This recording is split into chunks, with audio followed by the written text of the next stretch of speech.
लग्नानंतर होईलच प्रेम मालिकेच्या येणाऱ्या भागामध्ये प्रेक्षकांना आपल्याला पाहायला मिळणार आहे काव्याने बनवलेले भजे आणि चहा. पार्थच्या क्लायंटला आणि पार्थला खूप आवडलेला असतो आणि तो कौतुक करत असतो. इतक्यात मानिनी येते.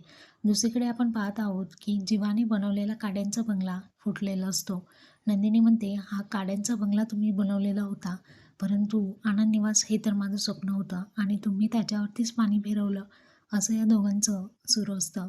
इकडे मानिनी ही सतत सतत काव्याला टॉर्चर करत असते, कारण काव्या पार्थच्या जवळ जाऊ नये असं मानिनीला वाटत असतं. आता आपण पाहत आहोत की मानिनी काव्याला म्हणते की इतकं जर तुला वाटत असेल ना, तर घर सोडून निघून जा, माझ्या मुलापासून कायमची लांब निघून जा. असं म्हटल्याबरोबर काव्या म्हणते, ठीक आहे, तुम्हाला हेच हवं आहे ना. तर रागारागामध्ये काव्यसुद्धा घर सोडून निघालेले आहे. दुसरीकडे असं पाहायला मिळते की नंदिनी आणि जीवा यांच्यामध्ये सुद्धा खूपच तणाव निर्माण झालेला असतो. नंदिनी म्हणते, इथून पुढे मी तुमच्यासोबत राहू शकणार नाही.